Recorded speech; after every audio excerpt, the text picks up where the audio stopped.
सीमापुरी के सुनार वाली गली में D49 नंबर का मकान, जहां पर यह आईईडी बरामद किया गया है और इस मकान के पास पहुंच चुके हैं संवाददाता राजू राज हमारे साथ जुड़ रहे हैं। उनसे हम अपडेट लेंगे। उससे पहले आपको बता दें कि दिल्ली को दहलाने की साजिश नाकाम की गई है। सीमापुरी में मिला यह विस्फोटक से भरा बैग घर से बरामद हुआ है।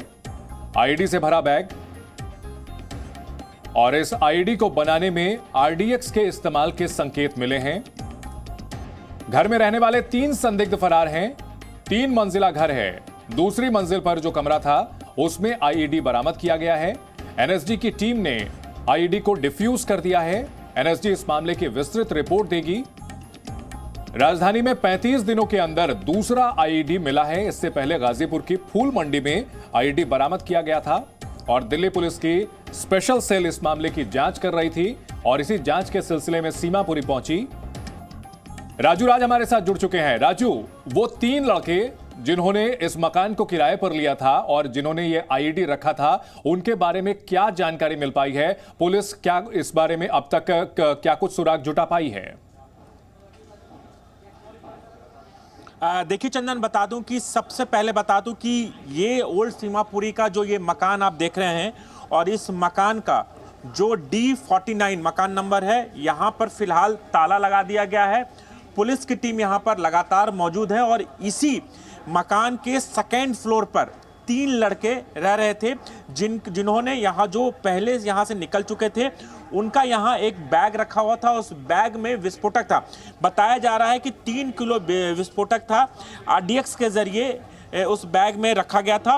बता दूं जो 3 लड़के की बात कही जा रही है, उन तीनों लड़कों का वेरिफिकेशन नहीं कराया गया था और यही वजह है कि पुलिस इस पूरे मामले में जो मकान मालिक है आसिम, उसे डिटेन किया है। उससे पूछताछ लगातार चल रही है। इसके अलावा जो प्रॉपर्टी डीलर है जिसके थ्रू ये मकान दिया गया था, उससे भी पूछताछ की जा रही है, लेकिन तीनों लड़कों का वेरिफिकेशन नहीं किया गया था।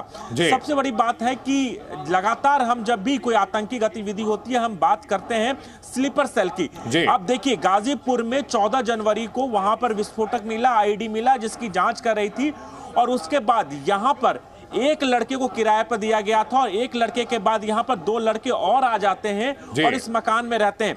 इसकी पूरी जानकारी वेरिफिकेशन नहीं कराया गया। कहीं ना कहीं इनडायरेक्ट रूप से मदद की जा रही थी।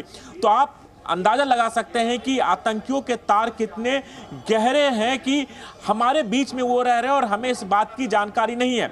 तीनों लड़के की तलाश में लगातार स्पेशल सेल की टीम छापेमारी कर रही है। जो इनपुट मिले हैं उस आधार पर पुलिस का कहना है कि अभी थोड़ी जल्दबाजी होगी उन लड़कों के बारे में बताना। हो सकता है उनके जो साथी हैं जिनसे पूछताछ कर रही है उन तक ये मैसेज पहुंचे, इसलिए उनके बारे में फिलहाल अभी सिक्रेसी मेंटेन किया जा रहा है। लेकिन जिस तरीके से यहां पर भारी मात्रा में विस्फोटक मिले, कहीं ना कहीं एक बड़ी आतंकी घटना को अंजाम देने के फिराक में थे, जिसे दिल्ली पुलिस समय रहते उनके मंसूबों को नाकाम कर दिया। अभी भी यहां पर पुलिस की टीम है, इलाके को बैरिकेड किया गया है, लेकिन देर रात आज शाम तक, हो सकता है दोपहर के बाद, एनएसजी की टीम अपनी रिपोर्ट दे कि ये विस्फोटक कितना भयानक हो सकता था। इसकी रिपोर्ट दी जाएगी, उसके बाद दिल्ली पुलिस इस पूरे मामले में आगे की कार्रवाई बढ़ाएगी। जी राजू, लेकिन 35 दिनों के अंदर 2 जगह आईईडी बरामद किए जाते हैं और बेहद संवेदनशील है ये इलाका। अगर सीमापुरी का जो इलाका है और गाजीपुर, ये बिल्कुल यूपी से लगता हुआ बॉर्डर है, तो ऐसे में सवाल ये भी है कि क्या अभी और जगहों पर भी इस तरह के जो स्लीपर सेल है वो सक्रिय हो सकती है और जगहों पर भी छापेमारी बरामदगी हो सकती है?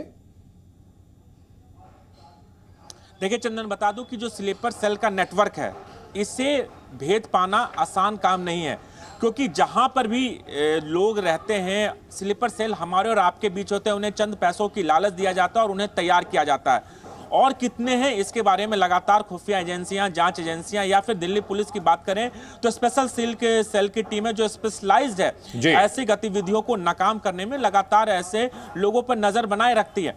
सवाल यह है कि गाजीपुर यहां से महज 7.5 किलोमीटर है, वहां पर किस तरीके से रैकी किया गया कि उन तमाम जिन लोगों ने वहां पर विस्फोटक रखे थे उसकी पहचान अब तक नहीं हो पाई। वो कौन लोग थे, ना तो सीसीटीवी से कोई फुटेज बरामद हुआ था, लेकिन स्पेशल सेल की टीम लगातार जांच कर रही थी और उन्हें एक इनपुट मिला। उस इनपुट के आधार पर जब ओल्ड सीमापुरी के D49 मकान में आए और पुलिस के आने से पहले वो तीनों लड़के यहां से जा चुके थे, और जब कमरे की तलाशी ली गई और वहां से बैग मिला और बैग के अंदर विस्फोटक था, आईडी था और 3.5 किलो का विस्फोटक। समझिए अगर इस विस्फोटक का इस्तेमाल हो जाता तो कि बड़ी आतंकी और जान माल का खतरा बना हो सकता था, लेकिन समय रहते पुलिस यहां पर पहुंची।